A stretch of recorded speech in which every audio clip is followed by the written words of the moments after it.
दुनिया के मालिक परमात्मा मनुष्य रूप में आए, अवतार धारण किए, राम रूप में आए। क्या उपदेश हुआ सो सुने आपने। उसने कहा मनुष्य शरीर बड़े भाग से मिलता है, इसलिए नहीं कि शुगर के तरह बच्चा पैदा करो, इसीलिए नहीं कि अन्य जीवों के तरह खाओ पियो और जीवन बिता दो। मनुष्य शरीर का बड़ा भाग इसलिए है कि ये शरीर साधनों का घर है।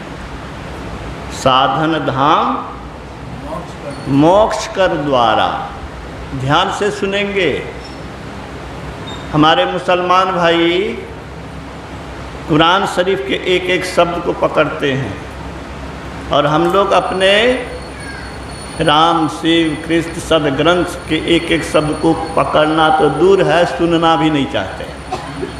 ये बहुत शर्मनाक स्थिति है, ये बहुत दुखद स्थिति है। तो आप ये गलती न करें।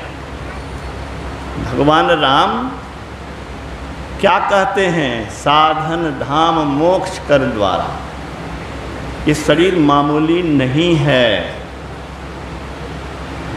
अद्भुत है,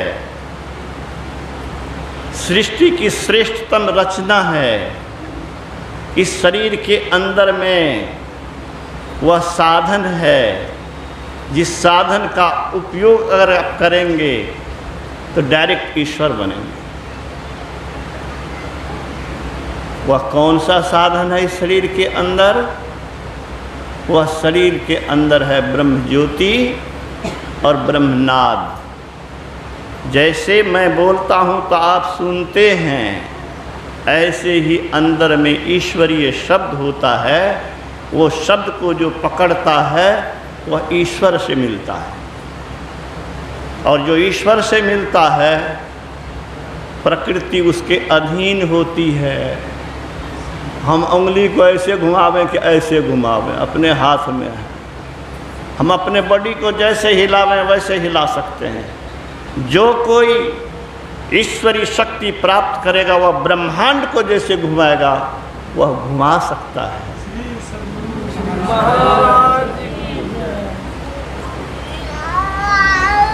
समझिए, खाना पीना तो कुत्ता बिल्ली भी खाता है। आपके अंदर में परमात्मा ने वह दिव्य धन दिया है। एक साधु ने लिखा गुरु महाराज को, मुझे सार शब्द प्राप्त है, आपकी साधना क्या है? लिखें। दोनों मिलाकर ईश्वर प्राप्ति का एक आसान रास्ता निकालें। गुरु महाराज ने क्या कहा?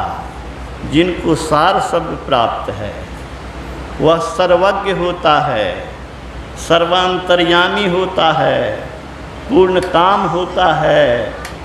आपको जब सार शब्द प्राप्त है तो मुझसे कुछ पूछने की आवश्यकता आपको नहीं होनी चाहिए। ए दुनिया के लोगों, 20वीं सदी के महान संत जिसने ईश्वर का साक्षात्कार किया, उन्होंने कहा सार शब्द मिलेगा ईश्वर मिलेंगे। सार शब्द मिलेगा ईश्वर मिलेंगे, और ईश्वर मिलेंगे तो कुछ ईश्वर मिलेंगे ही नहीं, तुम ईश्वर हो जाओगे। ब्रह्मविद ब्रह्मैव भवति। ऋषि वाक्य है, संतों का वाक्य है, ब्रह्म हम होंगे जब वो शब्द मिलेगा। ये शब्द हमारे अंदर में है, हम उसके लिए कोशिशों नहीं कर रहे हैं, उसका बीजों नहीं डाल रहे हैं। इस बीज को डालने का मतलब आता है आप लोग धन्य हैं कि बीज डाले हुए हैं। किसी न किसी जन्म में ये चीज़ आपको मिलेगा। उत्साह से उमंग से करते रहिए। तो इस शरीर के अंदर में वह दिव्य शब्द है। इस शरीर के अंदर में जैसे बाहर में रोशनी है, वैसे अंदर में भी दिव्य प्रकाश है। दिव्य प्रकाश है। अद्भुत अंतर की जा पर चलकर प्रभु मिलते, दाता सतगुरु धन्य धन्य जो राह लखा देते। चलत पंथ सुख होत महा है, जहाँ अजर झरते। अमृत ध्वनि की नौबत जहरत बड़ भागी, सुनते बड़ भाग तो तब होगा जब अंदर में हम उस शब्द को सुनेंगे, उस दिव्य प्रकाश को पाएंगे। श्री गुरु पद नख मणिगण ज्योति, सुमरत दिव्य दृष्टि ही होती। दलन मोह तम सोसु प्रकाशु, अब बड़े भाग उर आवई जासु। बड़ा भाग कब होगा? जब अंदर में उस प्रकाश को आप पाएंगे। तो बंधुओं, ये शरीर मानुष शरीर साधारण शरीर नहीं है। इस शरीर का कम से कम संतों की बताई युक्ति पर जो चल रहे हैं उनको मैं बधाई देता हूँ, और जो नहीं चल रहे हैं मैं उनसे निवेदन करता हूँ कि आप जरूर इस चीज़ को अपनावें। एक भजन और सुनूंगा। श्री सद्गुरु महाराज की।